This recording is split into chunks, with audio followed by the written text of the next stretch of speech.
Well, hello there. My name's Doug Meadows. I'm the founder, visionary, and hero maker here at David Douglas Diamonds. And I just wanted to welcome you to a century of luxury and legacy.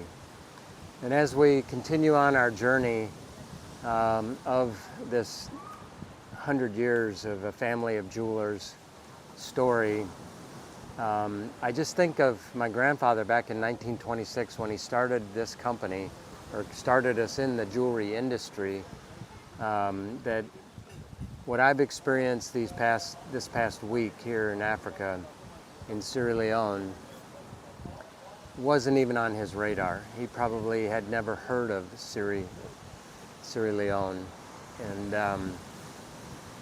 But it's because he got me into this industry that I'm here today.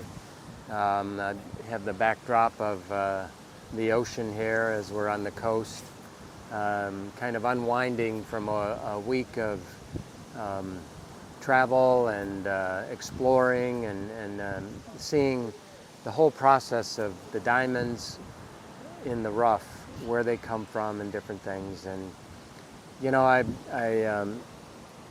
as we look at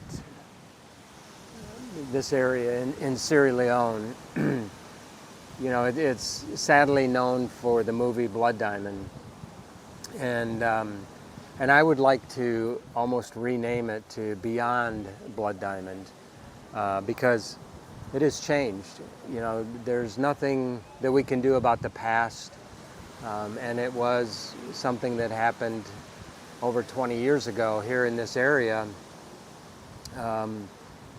And it was a reality. I mean, you know, there was sadly a lot of bloodshed and a lot of things going on that weren't ethical or weren't right. And the diamond industry got pulled into it just because we had a commodity that was easily sold that could generate cash for the rebels that were trying to take over here. But it's a new day, it's a new world, and new opportunities. And you know, this where I left off last, we were at the Diamond Lodge. We had gone to the gold field, the gold area where they mine the gold or pan for the gold, and we went to a diamond field to see the diamonds. And then since then, we visited, went into town and spoke with some of the diamond brokers that sell the rough, and you know, just discussed different topics and different challenges that we both are facing within the industry. And then we took a trip to De Beers, and De Beers is trying to make a difference and make a change. And you know, we got to see the facility. Well, they took us into their office and explained the process of how the artisanal miners come in and present their rough to them, and the process that it goes through of being verified, tested. But the only way that they will buy from them is if they are a registered miner, and the process that they have to go through that, so that they're trying to put systems in place to keep it clean, keep it honest, and keep it right. And you know, they're doing a good job at that. It's really interesting. From there, we actually went to the field where a De Beers sponsored miner was working, or miners. And you know, they educate them, they teach them that, you know, how to do the mining in the area, but then when they're all done, to restore it back to farmland. So it's a really good process to get it from start to finish, and get it all squared away for them. And so that was extremely interesting to see that whole process of what they're doing. And then from there, we journeyed back into Freetown. I'm just on the other side of Freetown currently, and we met with some of the government officials there to understand some of their challenges and their plights. And you know, the group of delegates that are on this trip are so diversified. We have people from Russia, we have people from India, we have people from the U.S. We have one of the gentlemen that's on the trip spends probably half of his time here in Sierra Leone, and then the other half of the time he's in Phoenix, Arizona. He is a diamond cutter. He is a veteran of the Vietnam War. He used his GI Bill to get taught and trained on how to be a diamond cutter, and is currently today a very renowned diamond cutter. And he has a vision. He has a vision to be able to take it from mine to market. And so we also had a whole film crew here filming us all. We also had Big Manny from England was here, and to learn about this process, we had we had the BBC with us. We had somebody from the United States government was with us for part of the trip. So it's been a very diversified trip of delegates and people and different perspectives, different questions that were being asked. And I don't know, I almost feel like I have more questions that I thought would be answered than I have.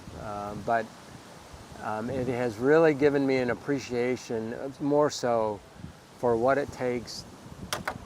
All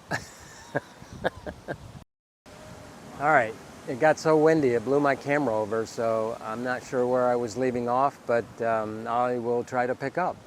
But I don't know, it's been very interesting, all the different things that I've learned from all the different people that were a part of this group, and the different perspectives that we all have on it, from distributors to manufacturers to designers, to the BBC, to the government, environmental government, and you know, it's just really, really interesting. But it has definitely given me a new appreciation for what it takes to get the diamond out of the ground on these get the diamond out of the ground, get it to market, and do it all in a fair trade fashion. Currently, we have a process called the Kimberley Process, which came about from the turmoil and struggles and war that happened here in Sierra Leone, to where things are more and more documented about the origin, where they're coming from, and that they are conflict-free. You know, because it's our goal to make sure that the product that we are selling is ethical and conflict-free. But we want to go farther with it. You know, this morning during breakfast and coffee, we had a group of us just brainstorming and dreaming. What could we do different? You know, how could we make a change? How could we affect lives?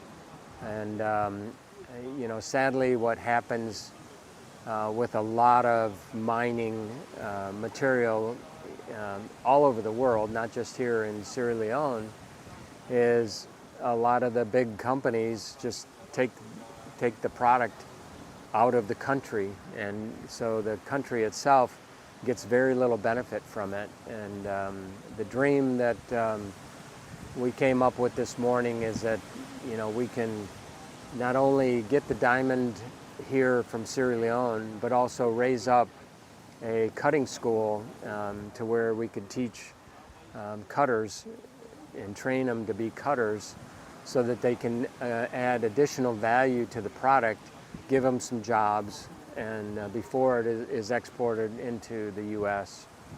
But not just that, but, you know, take some of the proceeds and give it back to the mining community for education for their children, and even for the workers. So I don't know. It's a very ambitious. It's a very big idea. I've always dreamed of mine-to-market concepts my whole life, and I keep looking for those opportunities. And I think we're getting close. I think we're getting really close to where we'll be able to, with technology today, with our cell phones everywhere and things like Starlink, it is making it more and more of a reality to be able to come about. So we'll see where that goes. Well, I'm going to wrap it up for today. I'm going to start my journey back home tomorrow, and but I just wanted to show you this beautiful sunset before I left, and look forward to sharing with you next week more of our journey and more of our story. But until next week, thank you.